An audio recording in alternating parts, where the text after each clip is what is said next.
Alguém pode imaginar acordar com um par de chifres?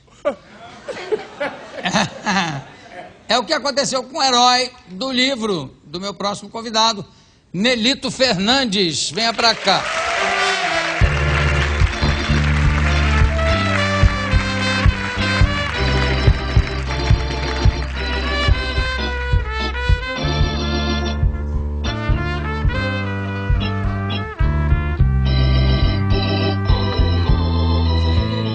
Sexteto já está com a música de Dor de Corno.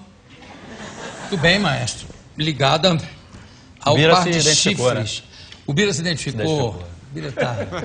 Engraçado que o Bira aqui, reparando assim ao vivo, cara do Mandela, né? Mas muito. Nós temos aqui fotos onde o Bira substituiu o Mandela em algumas reuniões na ONU. Incrível. Sabe? É igual ao Mandela. Né? Inclusive esse ar sério, né? Que na realidade é cansaço. No caso do Bira Ele vira cambalhota, né? Mas é um Mandela, é um Bandela, porque é um Mandela baiano. Baidela. É o Baidela. Quem é o Mário, afinal de contas, do livro? Está aqui o livro. Mário, que Mário? O Mário é aquele, Nelito Fernandes, pela Você editora... me pergunta quem é o Mário, é aquele, né? Do armário, né? Claro. Conhece que é irmão do Motor Ciclano. Isso, sobrinho do Luxa. Do Sunda, né? Tá aqui, editora Record. O Mário, na verdade, o Mário foi inspirado no tio da minha mulher, que é o Mário Bag. E o Mário é um cara que tem uma cabeça, assim, imagina muita coisa, ele pira, ele tem umas viagens, assim. Ele é artista plástico e ele tem um sítio. E nesse sítio, ele foi limpar a caixa d'água. Sim. Quando ele subiu para limpar a caixa d'água, pegou uma escadinha, subiu, meteu a mão lá e estava cheio de cal em cima. Ele sentiu aquele pó, achou estranho. Aí olhou para a mão, viu a mão completamente branca, aí gangrenou, a minha mão gangrenou. Caiu, quebrou a perna. E ele ficou desesperado, porque você imagina, para um artista plástico, né? Não sei, gangrenou, branco, mas... A gangrena, a característica primeira é que é preta, né? Fica negro. E ele cismou disso, o sítio era no interior, e ele veio dirigindo, porque ele não queria ir tratar da perna quebrada, e pelo telefone falando, minha mão gangrenou. Com a gangrena na mão, a perna quebrada. A perna quebrada, e voltou para o Rio. Então esse episódio... gerou a ideia de fazer um personagem que... E você dá o nome dele, fala que foi o seu sogro mesmo. Não, assim? Não, na verdade o Mário Bag ele é tio da minha mulher. Tio, desculpa, fala Mário Bag e tal, e você conta essa miséria aqui. Não, e na verdade não, assim, o livro, o nome é igual. E ele é um cartunista, o Mário já é um artista plástico, né? Sim, mas agora todo mundo já vai associar. Mas ele é uma figura na pra família... isso mesmo, ele serve pra isso mesmo, e pronto. E aí ele descobriu que o negócio, a gangrena que não era lavou, nada disso, acabou... Na verdade, não era nada disso e ele ficou bem e tá aí até... Era uma sujeirinha só. Era só cal. E daí surgiu a ideia de fazer um cara que... por conta de uma imaginação muito fértil, passa por um monte de coisas na vida. Que é o caso do Mário, ele acorda achando que ele está com chifres, com um par de chifres, mas não são chifres no sentido figurado. Ele acredita que ele tem chifres de verdade. Então não é chifres no sentido de ser corneado, isso aquilo? Não é isso. Ele acredita que cresceram chifres. Eu não sei o que é pior, né? Quem foi na sua família que aconteceu isso? Que cresceu o chifre? Não, que acredita que cresceu o chifre. Não, eu acho que em mim já deve ter crescido. Não, mas eu digo literalmente, de verdade, não aconteceu. Não, isso não aconteceu. Que você está jogando os podres da família todo no livro. Isso aqui é uma coisa perigosa. Isso não aconteceu. Por exemplo, eu falei do seu sogro. O que aconteceu com o seu sogro? Sogro. Ficou preso no box. Não, é o tio. É o mesmo? É o Mário, é o tio. Ele é o tio. Então, não é o sogro. Essa moça que está ali com você é sua mulher, não? Ela é minha mulher. É o tio Mário. É o tio Mário. É o tio dela. Sei. E aí, o que houve com o tio Mário no box do banheiro? Tio Mário, você sabe que tem aqueles boxes que a porta é de correr, né? Sim. E tem um lugar onde você pendura a toalha, né? Sim, Aquele bastãozinho. Que você usa até para abrir e fechar. Pendurar a toalha. Então ele fechou, foi tomar banho, fechou, pendurou a toalhinha dele ali. E pro azar dele, o peso da toalha fez com que a haste caísse exatamente ali no meio. E ficou impedindo a porta de correr de abrir. Sabe quando você usa para trancar ali? Ficou ali preso ali. Ele lá de dentro, ele não tinha como sair, né? E o box alto, ele falou, bom, eu moro sozinho, vou morrer aqui, né? Como é que eu vou fazer para sair? Ele se pendurou, subiu, botou a perna em cima do negócio de fechar e conseguiu pegar no chuveiro.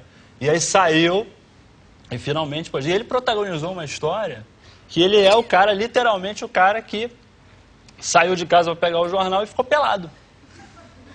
A porta, a porta bateu, ele saiu para pegar o jornal. Uma corrente de ar veio, bateu a porta, e ele saiu, ficou lá fora, estava preso, pelado. Bateu na porta do lado, pediu, pô, eu estou preso, me ajuda. Era uma velhinha, né? E a velhinha olhou, tudo bem, entra aí, né? Aí ele entrou. Mas ele estava se cobrindo com o jornal? Não, devia estar segurando ali com o jornal, alguma coisa. E ela falou, ou lendo. E ela mora sozinha, né? E a velhinha mora sozinha. E ele sentou no sofá e ela falou, olha, eu vou pegar alguma coisa para você, colocar uma toalha, enfim. No que ela saiu, tocou a campainha e era a cuidadora da velhinha. E ela voltou para abrir a porta. Quando a cuidadora entrou, ele estava pelado no sofá, assim. Não deve ter entendido nada. Aí foi contar que ele ficou preso, enfim. E ele também tem uma outra história com velhinha sensacional. Conta a história do tio Mário. Que é a história da velhinha do elevador. Isso virou um bordão na família, né? Que é cara de velhinha do elevador. Morava nesse prédio e ele pegava todo dia, ele entrava no elevador. E uma velhinha do prédio, não a outra, morreu. E ele encontrava, aliás, o prédio era cheio de velhinha. Ele encontrava com uma terceira velhinha. Tinha uma velhinha morta e ele encontrava com uma terceira velhinha dentro do elevador. Toda vez que essa velhinha encontrava com ele, ela entrava e fazia assim, ó. Aí ele não tinha o que dizer, respondia. Passa um tempo, encontra ela no elevador de novo. Aí ele... E isso ficou. Tempos e tempos sempre se encontravam e sempre essa coisa. Cara de velhinha de elevador. Passou um ano. A velhinha entrou de novo e fez. Já fez um ano, né, meu filho? Como assim, senhora? Porque a sua mãe morreu. Não, ela não era a minha mãe. A que tinha morrido, ela ficou o tempo todo achando que a mulher que tinha morrido era a mãe dele. E daí eles ficavam o tempo todo assim. Um pesar para alguém que não era nada. Maravilhoso. De ninguém. É sensacional, essa cena de cinema italiano. É sensacional. Então... E ele concordava. E ele não tinha o que dizer, imagina. Isso é uma maravilha. Olha só, como é que é a história dos bancos e os detetores de metal? Mas, então, o Mário... O Mário é um cara que, além de ter uma imaginação muito fértil... O seu tio vai romper com a família. Mas não dá mais para diferenciar. Não, aqui na verdade assim, a história do Mário só serviu como inspiração leve de um cara que levíssima, eu tô vendo. Nas coisas. E aí? E assim, o Mário do livro, que é o Mário Ribeiro, ele amanhece achando que tem os chifres e parte para resolver os seus problemas. E no decorrer dessa saga dele, de tirar os chifres da cabeça, além dele ser um cara que viaja muito, ele também é muito observador. Então, as passagens dele pelos lugares servem para ele fazer o que a gente chama de, o que se convencionou chamar, né, de stand-up comedy, que é aquela comédia em pé, que o cara faz observações sobre o cotidiano. Né? E ele chega nos lugares e ele tem essas observações. Então, ele, numa determinada situação, ele vai ao banco, né? E ele fala assim, pô, o banco, um monte de pessoas rindo nos cartazes, né? Vocês só repararam, um monte de pessoas rindo. As pessoas não frequentam o banco, né? Porque quem está no banco não tem aquela cara, né? O banco é tão ruim que o banco anuncia dizendo o seguinte, não parece banco. Porque se ele disser que é banco, você não vai lá, né? E o banco foi feito para quem tem dinheiro. Só que quem tem dinheiro nunca vai ao banco, né? Você falou, tem as portas, né? Aquela porta, você vai passar e você sempre tem um celular, não sei o quê. Se o banco foi assaltado, o Robocop não consegue salvar. Detetor de metal. Você imagina, ele fica preso. E aí você, bom, tudo bem, eu estou de saco cheio, eu não vou ao banco, eu vou ligar para o banco. Isso é a pior coisa que você pode fazer, é ligar para o banco. Porque você chega, a pessoa atende, e a pessoa atende não, entra aquela gravação. Digite o número de sua conta. Digite a senha de 4 números. Digite não sei lá. Aí quando você consegue falar com alguém, a primeira coisa que ela pergunta é, qual é o número de sua conta? Mas você já digitou o número da sua conta. E demora tanto porque eles devem estar ligando para os bancos deles, né? Os atendentes do telemarketing do banco, eles devem ficar o tempo todo, por isso que eles não te atendem. Então, o banco, definitivamente, não dá. E lembra do garçom? Como é que é o problema dos garçons que você falou? O garçom, o Mário vai a um restaurante. E o garçom é um ser humano assim que ele tem dotes especiais. Ele consegue segurar, equilibrar vários pratos. Você fala e ele guarda tudo na cabeça, né? Você tem a mesa de 5, cara, pede, eu quero um Guaraná, eu quero não sei o quê, eu quero não sei o quê. Isso, o garçom vai... O garçom. Só que o garçom, apesar dele ter todos esses superpoderes, ele não tem visão periférica. Já reparou isso? Ele passa, pum, direto você levanta, ele não olha pra você. Não olha, não tem jeito. Quer dizer, o cara é superdotado por uma coisa e falta por outra. Agora, tem uma outra coisa que ele não consegue, que é trazer a conta junto com o café. Você pede, por favor, a conta e o café. Não traz. Parece que não pode juntar. É um negócio que se você botar a conta e o café junto, pum, explode. Porque não tem jeito dele trazer. E outra coisa, ele não tem visão periférica, mas ele ao mesmo tempo enxerga até o que não existe. Mas ó, eu vou te dar uma dica que é o seguinte, eu tenho um amigo que era filho de dono de restaurante, Mário Benvenuti, que era ator, marido do papai. Era Mário, tá aí. E o restaurante, uma cadeia de restaurantes chamava Restaurante do Papai. Alguém pegou, vocês pegam, já comeram muito no papai. O slogan era, coma no papai a comida da mamãe. Tinha, tinha vários, vamos lá, vamos comer uma bisteca lá, é o pai que corta.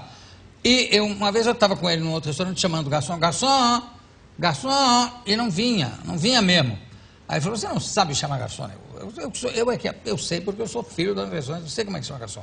Você tem que terminar a frase, tem que terminar a palavra pontuando mesmo. É assim, quer ver? Ó? Aí ele fez assim, garçom, todos giraram. Todos. Então tudo é uma questão de entonação. Aí parece que é briga, né? Parece que ele vai reclamar. Garçom, com autoridade, todos giraram. Ele falou, por favor, o senhor podia vir aqui. Aí ele já fala, emenda a maior delicadeza. E tem uma outra coisa também que é a história da conta, né? O garçom te entrega a conta e foge. Acho que eles têm medo de você brigar, alguma coisa. Porque, pô, você entrega a conta pro cara, a próxima coisa que ele vai fazer é pagar, né? Mas não, eles entregam a conta, ó. Vergonha. É vergonha.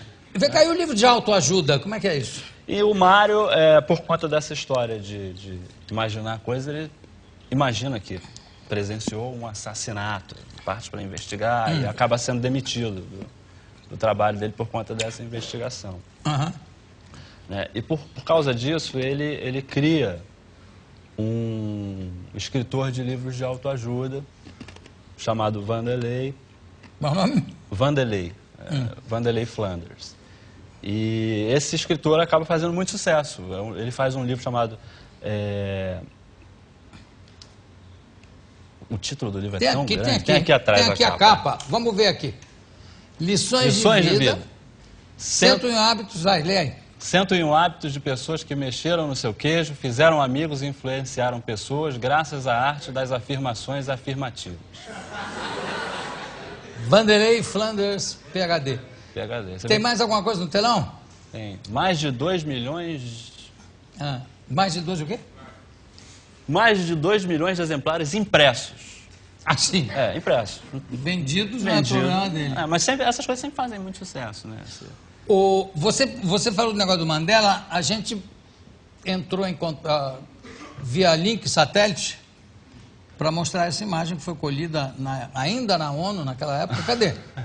Solta, Willem. When I return, as I often do, to the real rural village and area of my childhood and youth, the poverty of the people and the devastation of the natural environment painfully strike me. And in that impoverishment of the natural environment, it is the absence of access to clean water that Mandela é igual, most starkly. That our government tá bom, acho que tá bom, gente. Já. Agora vamos ver o oposto. Da minha alegria, porque neste palco, agora, eu estou aqui. Agradeço a Deus e a Jô Soares. Uma personalidade marcante na minha vida. Vocês não vão para a cama sem ele. E eu peço a Deus que não me separe de Jô Soares. Para com isso, chega, tira. Tira.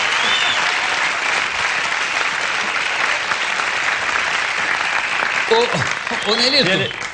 E ele cria o Vanderlei, compra um João Bobo para acreditar mesmo que o Vanderlei existe.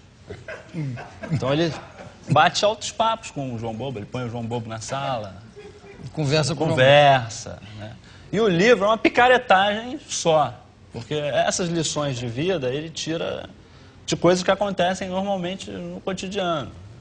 Como ele tem a ideia, o amigo vira para ele e fala, olha, você já está no fundo do poço, cara, e quem está no fundo do poço não tem mais o que fazer a não ser subir. Aí ele, essa escola que acontece sempre em filme, né? Você é um gênio! Né? E aí ele faz um livro em cima dessas coisas. Ele chega em casa, está faltando luz. Quando você entra num ambiente, normalmente está escuro, começa a clarear, né? Você acostuma, né? E aí você começa a ver o contorno das coisas. E ele conta a história de uma mulher. Ele pega isso e transforma numa história, numa lição de vida, que é a história de uma mulher que sabe que tem uma doença, né? E que pouco depois descobre que essa doença que ela seria capaz de conviver com essa doença, né? E que, na verdade, é exatamente quando falta luz na sua casa, né? Que as coisas parecem muito escuras e logo em seguida elas começam a clarear. Né? É um típico livro de autoajuda, é uma coisa assim profunda, né? Profunda.